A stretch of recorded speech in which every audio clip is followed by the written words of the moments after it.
guys. Hi, my name is Craig. And I'm Karla. And welcome to another installment of our YouTube series, I Like Being a Kid, named after one of the songs by our dear friends, Mr. Brian and Miss Terry Kinder. Hi, Brian and Terry. Thanks for coming to Tales Along the Bayou. If you were there, last month, you would have seen them. They were one of the performers for Tales Along the Bayou. But won't they be here for this summer reading too? They will. Yeah, coming up in the 2024 summer reading. And we're so looking forward to having them. They're so much fun. Yeah. Awesome. Well, if this is your first time seeing I Like Being a Kid, we cover children's authors, children's literature, and we do one picture book author or series. We might, do series later. And we also do chapter book author. Yes. Yeah. So today, Craig has the picture book author. So yes.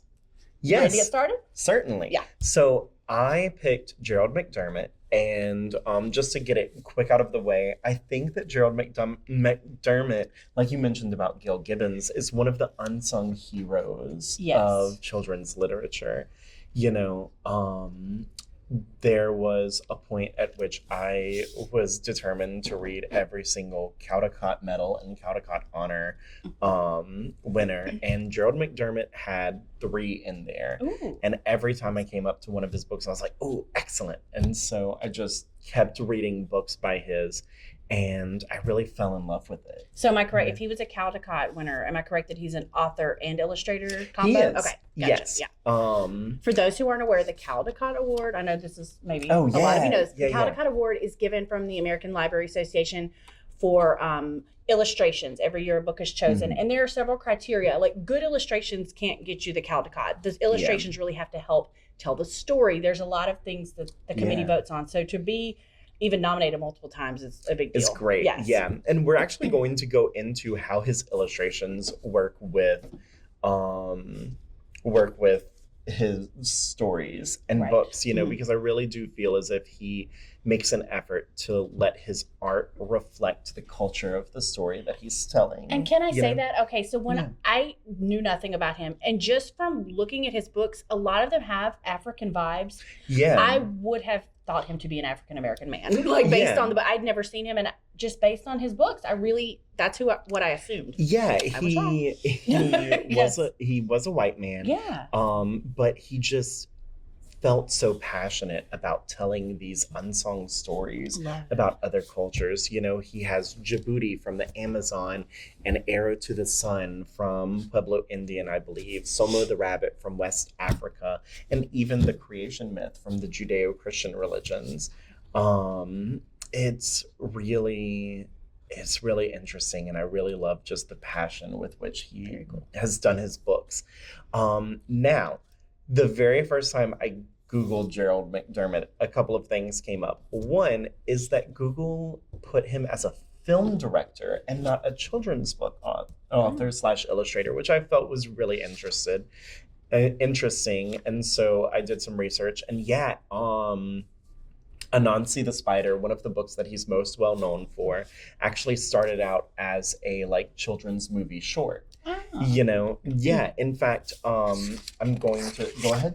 Yeah, no, I was going to say Anansi is what I think of when I think of him. And I think it's because so many, we're very lucky in our area to have some really amazing African-American storytellers. Yes. And so many of them tell Anansi stories. And so those have just always been really prevalent. And I love all the Anansi stories. Yeah, and I thought, wow, I'm doing this author so close to After Tales, because he very much does have a passion of making sure that memories, folk tales, myths are, preserved. Mm-hmm. Yeah, in fact, his video for Anansi the Spider begins with a speech that says, "Folklore transforms. It makes the ordinary into the magical. These stories give beauty to the ways of man. They give him dignity. They express the joy of life. Folklore, mythology, these prepare men for adult life. They place him within his culture," which I thought was so fascinating, and such a just treasured view of folklore and the stories that we tell, our kids as they're growing up. Because, thinking about it, Three Billy Goats Gruff, Three Little Pigs and everything, that's sort of the stories that we tell, and every culture sort of has their own. And I think that, and we've talked about this in other like just conversations I've had, like stories, different cultural like myths or fables, like less and less people tell them as time goes on. Yeah. And so we really are losing them. It's shocking how many kids like have never even heard, say, nursery rhymes and things. But we found that a lot. We would sing really what we thought were really common children's songs at story time, and none of the kids had ever heard of them. And we were so shocked. And so I think, and as storytellers in general, like that's sort of a dying art too, which breaks my heart because I love a good storyteller. But yeah, I'm so glad that people are preserving those, and because they'll be gone if we don't keep telling them, and it makes me sad. Yeah, and I mean, obviously his books are not were not written in like 2020 or anything like that, you know. And so what really struck me whenever I first started reading him was just how sort of early to the game he was about, oh, we are losing these stories. We have to make sure that the future generations know them. The first thing that I saw was that he was a film director.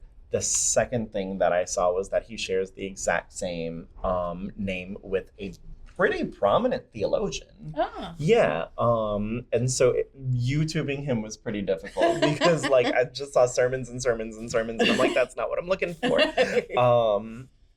And so it did make research difficult. And I'm gonna share this story because it might give kids and parents an idea of how to like research. I went to his IMDb page and I found his spouse's name. And so I was like, okay, if I type in Gerald McDermott and his spouse's name, Beverly, I can, for the most part, cut out the theologian entirely and just get like straight to some really good biographical information about it. And it helped immensely. And that's a good library commercial too. Like I think a lot of people, you know, they think I don't need the library. I can research them on, I have Google, but it's really part of our job to make sure you're finding credible sources and the correct information. People don't realize that like the reference desk exists. Like if you have a question and you like, I don't know who to ask or where to find this, that's Please part of our job. us. Call that. People don't realize that's part of the services of a public library, but that's what we're here for. Yeah, definitely. So if you have a question, come to us, please. If you're researching and struggling to find anything, we can help with that. Yeah.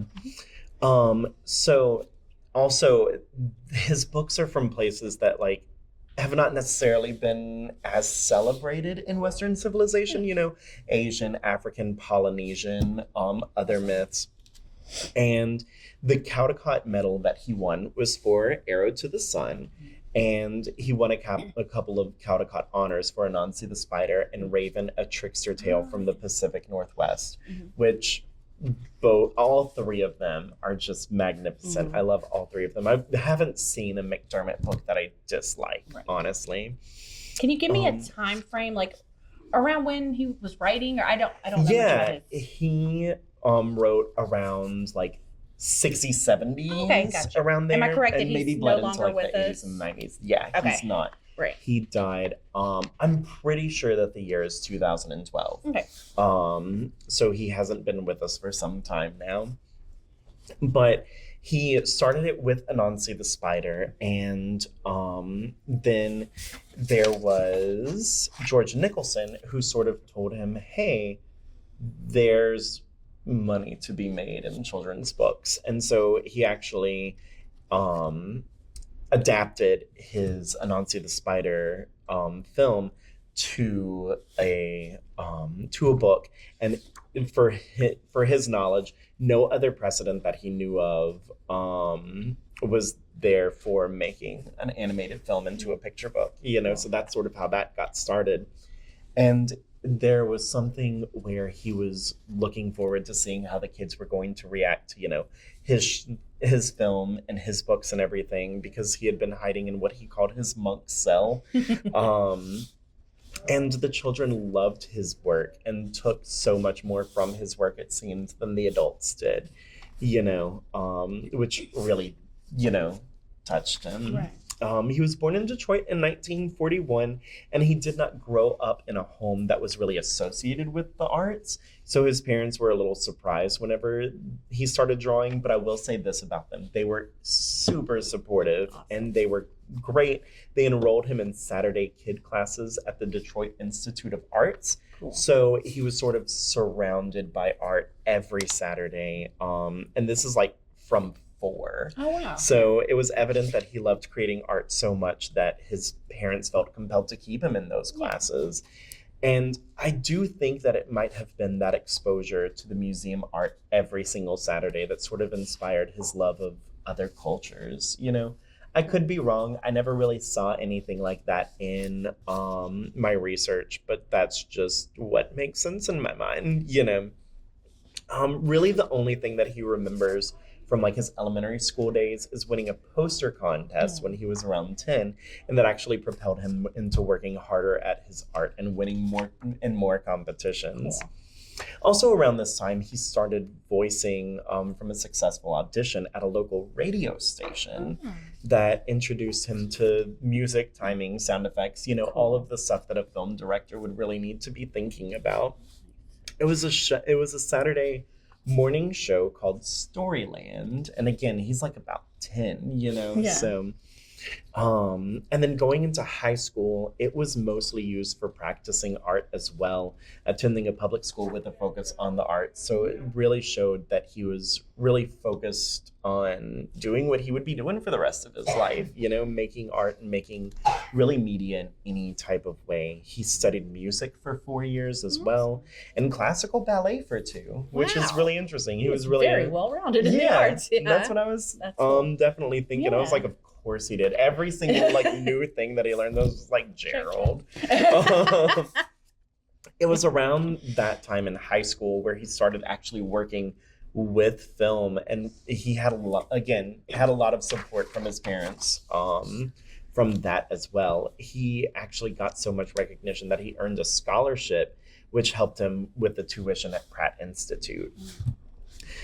And then he got to the Pratt Institute and he was sort of like, they're not teaching me nothing I didn't know and that I couldn't have figured out by myself. So he left to go work on television. And he spent a summer working on his first film, which was The Stonecutter. And from this, he was hired as a graphic designer for New York's Channel 13. And then after this, he sort of decided to go back to the Pratt Institute, but he made sure that he had permission to engage in independent study, which was something pretty rare at that school at that time. Between his junior and senior year, he went to Europe, and he was very pleased with the sense of their work there. Like, he sort of found the kinship there. And then after graduating, he moved to Manhattan and focused on his filmmaking. He got a little discouraged, and that was whenever he met mythologist Joseph Campbell, who he had been reading his works, you know, and that sort of spearheaded him into being really interested in mythology. And he also met his wife, Beverly Brodsky, and they married in 1969. And she herself was a painter. So they had a lot of really common interests. Also, as well as art. He could not find enough support for his films, so he actually moved to southern France, and he and Beverly fell in love with the atmosphere there, you know. And just before they moved there in New York, he did meet Gerald McDermott, who again was the person who introduced him to the potential of picture books and offered him a multi-book contract. He met who? George Nicholson. I was like, isn't he Gerald McDermott? No. Did I say Gerald McDermott? Oh, no. But yeah, Gerald McDermott met George Nicholson, who gave him that multi-book contract. I was like, wait, I thought we were talking about him the whole time. I'm so sorry. We were. Sorry. So he worked on creating books such as Anansi the Spider. He respected their cultures so much, and you can see that even in his covers. We can't open the books because of copyright issues, but we can show the covers. Soma the rabbit looks quintessentially West African, you know, and Djibouti the tortoise looks Amazonian. And then I think that in terms of art and culture mingling, Arrow to the Sun. If you can see it well enough, I know that the picture is a bit faded, but it is just so quintessentially like Pueblo Native American, you know. And then to a lesser extent, Creation as well has that very Gerald McDermott feel to it, but it's not necessarily as closely tied to a culture as the others. But that is Gerald McDermott. I do hope that I have instilled an interest in him, if you hadn't already had, because his books are just fantastic. I still have very vivid memories of some of the pictures and some of the books, particularly Raven, A Trickster Tale from the Pacific Northwest. And I will say, it is a testament to any author. Another, like, look into the library world. Books that are this old aren't generally on the shelves anymore unless they're exceptional. If you're not familiar, like, we're getting new books all the time, so we have to do what's called weeding to get rid of our older books. So if things aren't checking out, they have to go. And so the fact that these are still on the shelf after all these years is a testament to how popular they stand the test of time, and people are still checking them out. So it's rare. The books written in the 70s are still on our shelves. Like, please read his books. Yeah. They're fantastic. In fact, I used Somo the Rabbit for a story time recently. You know, they're great. This morning? You read, It was. Yeah. I mean, obviously not this morning that you're watching the video, but, you know, this morning. We're in the as future of recording. now. Okay. That's Gerald McDermott. All right. Okay, well, now we're on to one of my favorite authors. If you're here, if you watch this often, I say it every time. But this man holds a very special place in my heart. So my author this month is Walter Dean Myers. And I will say that Walter Dean Myers is a children's and young adult author. He probably is more well known for his young adult work. Yeah. And I know this podcast is mostly about children's authors, but he does have children's lit. But if you know him for his young adult books, I wouldn't be surprised. He wrote more of those than children's. But Walter Dean Myers was born in August 12th, 1937. And he passed away on July 1st, 2014. So if you've ever been to one of the big library conferences, like the American Library Association conference, if you've never been, go when it's in New Orleans. Have you ever been to ALA? No, I haven't. It's so good. So it's in New Orleans every few years. And when it is, I love going because so many of the authors, obviously authors are big fans of libraries. So get their words out there and their books in the hands of readers, and particularly readers who can't afford to buy their books. And so they love us. And so they all come and we get to meet them all and see them, and it's awesome. So I did actually in 2011 at ALA, I'm going to show a picture. We're going to try to pop it on the screen. I have a picture with Walter D. Myers. I did get to meet him in 2011. And I'm so glad I did, because by the time ALA came back, he had passed away when it came back to New Orleans. So, but yeah, he was so nice. Yeah, and that's the first time that I remember ever like seeing Walter Dean Myers. Really? You know? I will say he did a lot of press and media. So if you ever want to learn more about him or hear his voice, there are a lot of YouTube videos of him.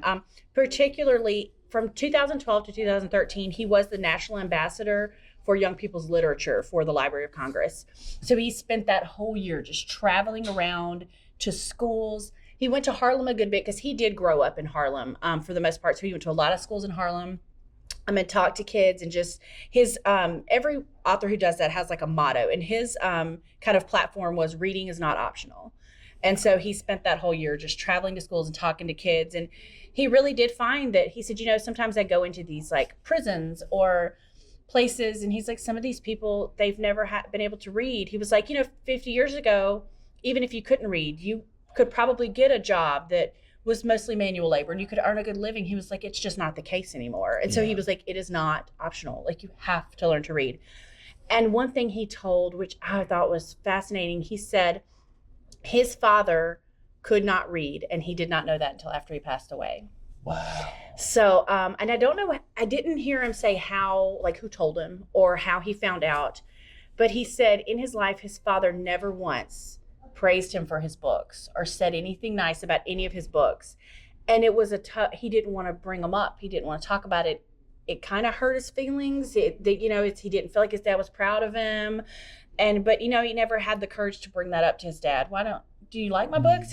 And so after he passed, he found out his dad could not read. And so he was like, he said, and I hate that I didn't ask. He was like, because I could have taught him. He was like, I could have taught my dad to read, so.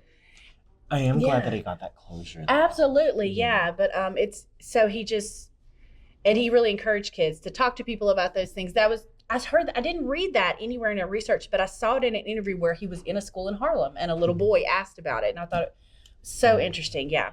So just to tell a little bit about his life, he was born in Martinsville, West Virginia. His birth name was Walter Milton Myers. But when he was about 2 years old, his mother passed away. And in his words, he was inexplicably given to Florence and Herbert Dean. He does not know who those people were to his family, why they were chosen to be his parents, but that's who he was given to. And that's who raised him. That's who he considers his mother and father. So, he was raised in Harlem. Herbert was an African-American man. Florence was a German Native American woman. And he said they were wonderful. They loved him very much. And they raised him in Harlem, but he's not clear who they were to his family or why they were chosen to raise him. Wow. But he's very glad they did. So he took their middle name as so now he's Walter Dean Myers. So his birth last name was Myers, but the family who raised him was Dean. So that's why he goes by that name. And some of these things, I'm going to read a little bit of this to you. This is from his kind of bio from his website. And I normally never read stuff, but he wrote it. And like even reading this in his voice, I kind of love. So a couple of chunks of it I may read to you actually. He said, as a child, my life revolved around my neighborhood and church. The neighborhood protected me and the church guided me. I resisted as much as I could. I was smart. And he says in parentheses, all kids are smart. And I appreciate that. But didn't do well in school. I had a speech impediment and often found myself leading with my fists. And he does talk about that a lot. He went through speech therapy for over 10 years. I mean, he struggled to speak. He had a serious speech impediment. And he said he was so defensive about it. He said, I started a lot of the fights. He was like, I would see somebody smiling. They may not even be smiling about me, but I thought they're making fun of me. I'll show them. And he was a big kid. And that's how it made him feel better too. He's like, I was in a lot of fights. He was like, I wasn't what you would call a great student, a good kid. He liked learning, but he did say, I found my solace in books. My mother read to me from a very young age. From my comfortable perch on her lap, I would watch as she moved her finger slowly across the page, and I'd imagine the characters. Reading pushed me to discover worlds beyond my landscape, especially during dark times, like when my uncle was murdered and my family became dysfunctional with alcohol and grief. So he did, even though school didn't come naturally to him, speech didn't, he did find solace in books at a very young age, and he loved reading. He started writing in high school. And one of his high school teachers told him, keep writing, keep doing this. This is what you're meant to do. She said, it's what you do. And so, and I find this interesting too. So many of our authors we talk about where they went to high school, where they went to college, but Walter D. Myers did not go to college. He did not even graduate high school. He dropped out when he was 17 and he joined the Army on his 17th birthday. So after the Army, I will say though, his high school, what is it? I'm going to say it wrong. Stuyvesant High School, they do claim him as a graduate now, as an alumni, but he did not graduate. He dropped out and went straight into the Army. So after the Army, he said, I was struggling through life, holding on just to survive. Remembering my high school teacher's word, I began to write at night. I wrote short columns for local tabloids. He wrote for some men's magazines. And then he had a turning point. He read a short story called Sonny's Blues by James Baldwin about a Black urban experience. And he said, it gave me permission to write about my own experience. Somehow I always go back to the most turbulent periods of my life. I write books about the troubled boy I once was, and for the boy who lives within me still. It's what I do. So I did read a lot of that, but he really did talk about that was such a turning point for him. As much as he had always loved books and found solace in books, until he read Sonny's Blues, he had not seen someone like him portrayed in literature. And when he read it, he just was like, something clicked. Like, I can write about myself.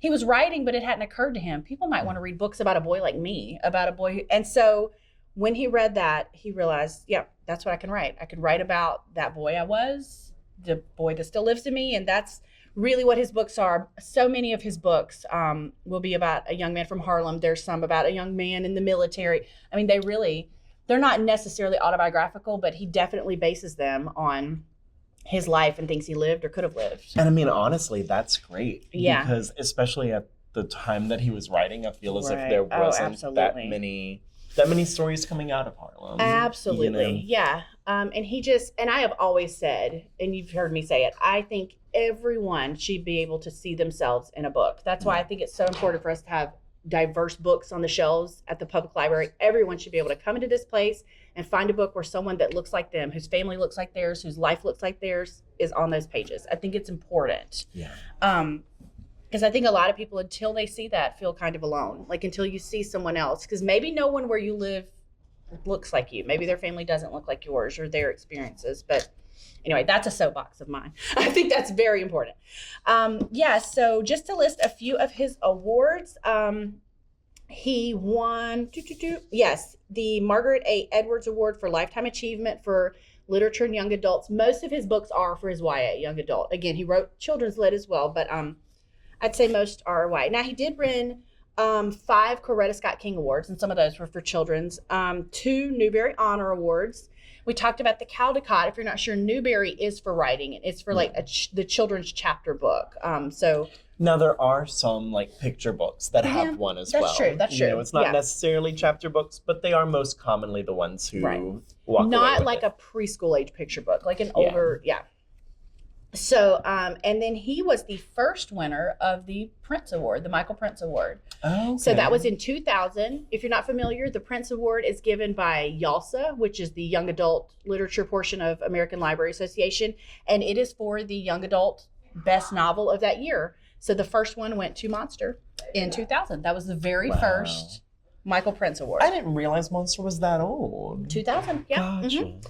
So, and I will say Monster probably won more awards than any of his other books, but he's won several. I do remember seeing the cover of it one time and just like seeing it speckled with it's got all the stickers awards, and awards. You can see. Yeah, it's won lots of stuff, but it's an incredible book. If you've never, I know some of the schools use it even today. Like that's great. It's a fantastic book, but I really like how real all of his things feel. You know how sometimes there are books that are supposed to have an urban feel or have a feel of a young person, and it sounds like an old person trying to sound like a young person or a very non-urban person trying to sound urban. You know what I mean? And his books are really authentic because he was that boy in that neighborhood. And so I love his books. They feel very authentic and real and believable. I never feel like the narrator's not reliable because they feel authentic. Yeah, I do think that is a pitfall that a lot of like teen literature in particular fall into because they want to be so relevant with the lingo and everything. And it's obsolete by the second year of publication. It's painful to read. It is. When they're trying to sound cool. And I will say to some extent, now, a lot of teens use bad language, so a lot of books have. But I will say there are some young adult authors that I feel like they don't know how to sound young, so they just throw obscenities in to try to sound hip. I mean, No, and you'll read it and you're like, I've never even heard a teen use that word that way. Like you'll be, and I'm not saying, I mean, I think books should definitely sound like their audience, and there are plenty of teens that use that language. So I think it's appropriate in books sometimes. There are authors that I'm like, they're just trying to sound young, but he's not one of them, I will say. Trying to think, the last, he died in 2014. His last published piece was, it was for the New York Times, and it was called "Where Are the People of Color in Children's Books?" And it discusses the importance of representation and of African Americans in young people's lit. And he noted that the young readers of all of his works, and this is a quote, were struck by the recognition of themselves in the story, a validation of their existence as human beings, an acknowledgement that their value by someone who understands who they are. It's the shock of recognition at its highest level. And so if you ever get a chance to read that article, I did. Yeah. It's very powerful and true. He really was one of the first people to so authentically put teenage African-American urban characters in places where they are. Yes. I mean, just... It's amazing. So I love him very much, obviously. He's written over 100 books. He sold over 1 million copies of his books. I told you all where he was born. He was born in West Virginia, but raised in Harlem.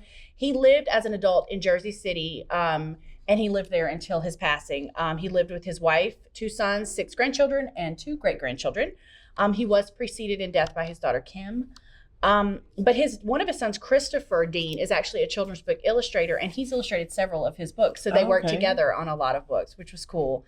I love it whenever you have that type of duo, you know. We were talking about that. The Schustermans have that. Neil and what's the other Neil and I think it's Neil and Neil Schusterman's son. I can't think of it, but yeah, they do that as well. Hold on, I'm gonna look it up. Okay, yeah. But so he and his son, I don't have any here. I only have the books here that aren't already checked out right now. But Christopher did illustrate several of his books, which is really neat.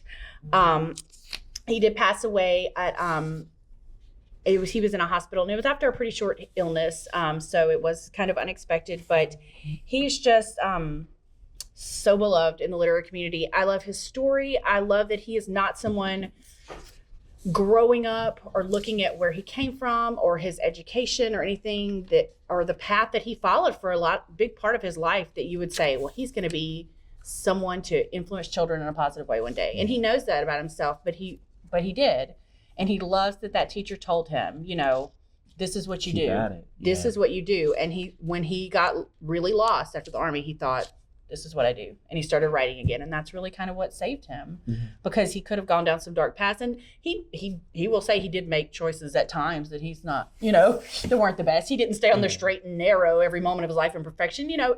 But honestly, who does? Yeah. I mean, he didn't have any major horrible things that he did in his life. But, you know, he there were times where he felt a little lost and didn't know what path to take. But it always came back to books. And it came from his teacher, but also his mom sitting in his lap, reading those books. I mean, and I cannot tell people how important it is to read to their kids. You cannot start reading to your kiddos early enough. I think that both of our authors are just a testament of how influential parental support can be. Oh my gosh, yeah. You know? And thank goodness, again, he does not, at least at the time, he didn't know why he was placed with these people, but they influenced his life so much. That lady who put him in her lap from the time he was a toddler and read those books to him and made him feel safe.